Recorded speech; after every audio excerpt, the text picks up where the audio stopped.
Hey everybody, it's Laura Learns here, and today I'm going to be trying some paint pouring with the old paint that I already have pre-mixed from when my son and I did our paint pours on a canvas.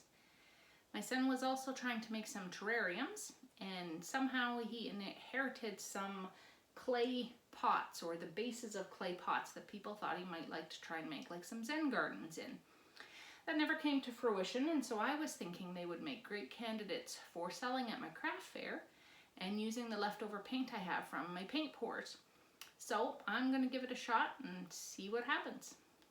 Okay, I have no idea how this is going to turn out. I have poured a few of my pre-mixed colors into a cup. I'm going to do what's called a dirty pour. They're all just sitting in there. I didn't mix it or anything. There's a really dark blue, some sparkly black, some white, some gold, some bronze.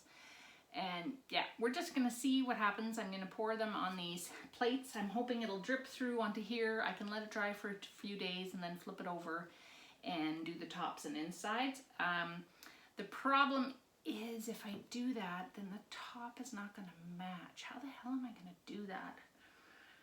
Boy, that's going to be tricky. I'm not 100% sure. I might have to keep some of this. So this is why it's Laura Learns. I got to learn how to do this so that the other side will match. I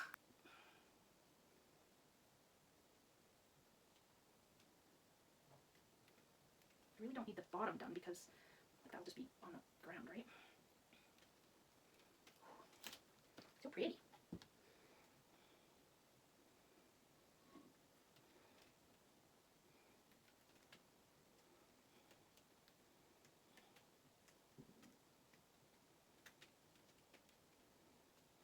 What I'm seeing here is really gorgeous, but I gotta figure out how I'm gonna get it on the top.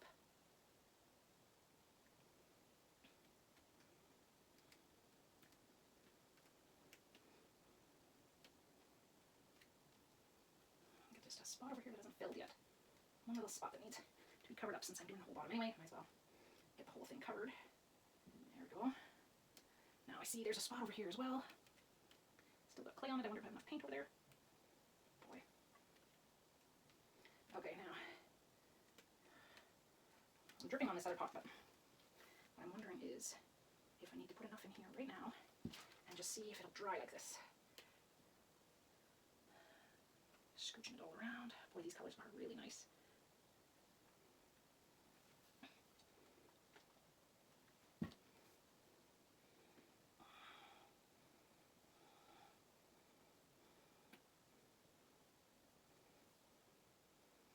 Gotta feel all these clay spots.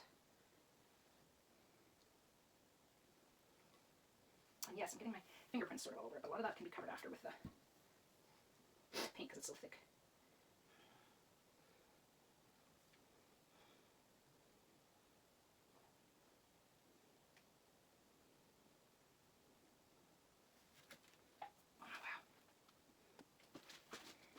Okay, this time I'm going to try from the inside out, I think.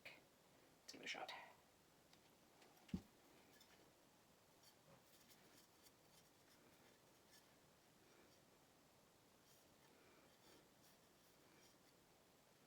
This one's got bronze, a darker purple, a brighter pink, and black. Black's at the bottom, so that's going to be interesting.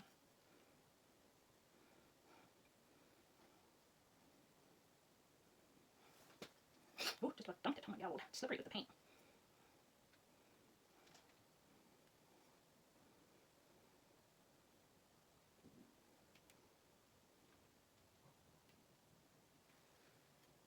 Now, you guys can't see Jack, but it's pretty nice. This one's going to have some cells because when I had made the pink before, I had poured silicone into it.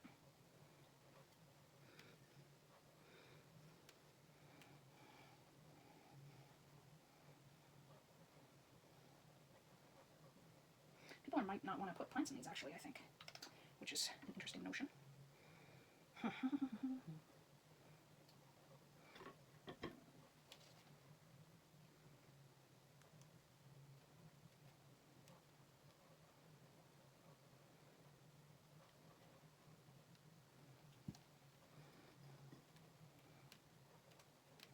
That black almost looks green, which is sort of interesting.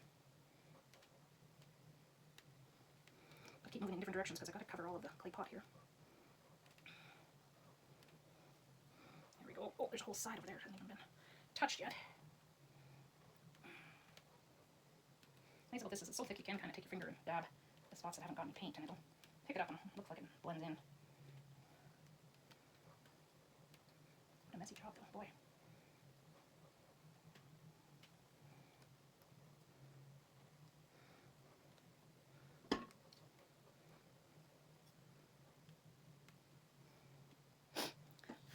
Gonna have to heat this with the hot air gun. It's got a bunch of bubbles in from the cells. Attempting to make cells anyway.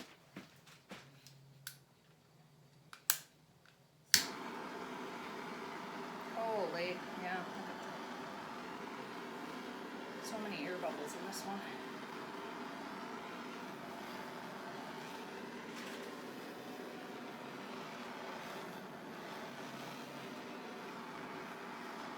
I wonder if the clay,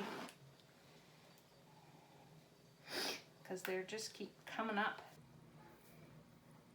Okay, look at the bubbles on here. It's crazy. Must be the porous from the clay.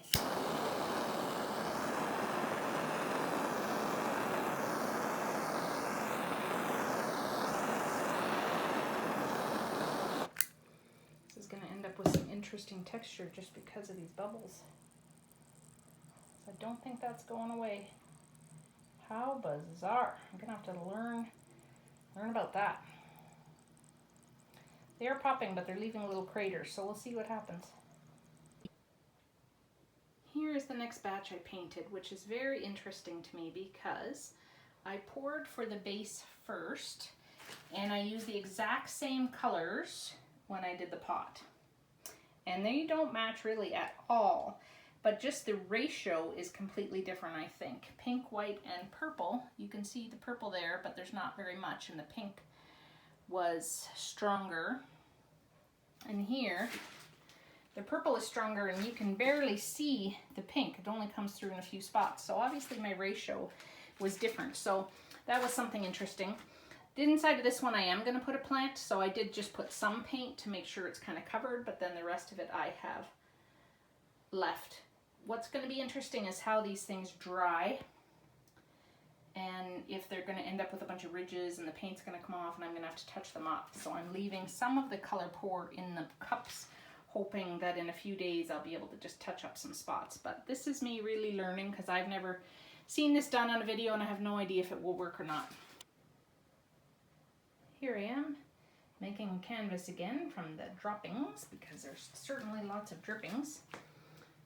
Here's my first one that I did, which I actually really like those colors. These colors are a little different. I got purple and white, pink and white. Then I got the one that's got the different colors again so that it can sit in the base. And then I got a blue and white, and then I did pinks and purples over there. So all fairly bright, but now I have one jumbo pot. And so far what I've learned is you need a lot of paint, more paint than I thought. Sometimes I've had to put more in and using my fingers a lot and rubbing around a lot. So I need to figure that out a little bit better. All right, here's the jumbo one, and I really like the colors on this. One issue I had was my black paint was a little chunky. You can see it's left a little bit of grit in there, which was unfortunate, but that's how we learn. I didn't do the inside of this pot, and I'll put soil in it, but there was so many drippings along the bottom that I'm hoping the top will have some paint on it when I pull it out. So now I'm going to let these things dry overnight and see what happens. Here are just some stills of what they look like when they're still wet. I'm really anxious about tomorrow because these little drips could be dried that way, and I may have to cut them off and paint the edges again. I'm not really sure what that's going to look like. I think if I was going to do this again, I'd have to have a lot more patience and time. I could do the inside of all the pots first, let them dry for a few days, then do the outsides of the pots, let those dry for a few days, and then I wouldn't have to worry about the little dipples that are coming through the edges and having to try to touch everything up so much. But my craft fair is in a week, And I have some other paintings that I still need to touch up before the big day. You can see the end of my craft space here. It was fun.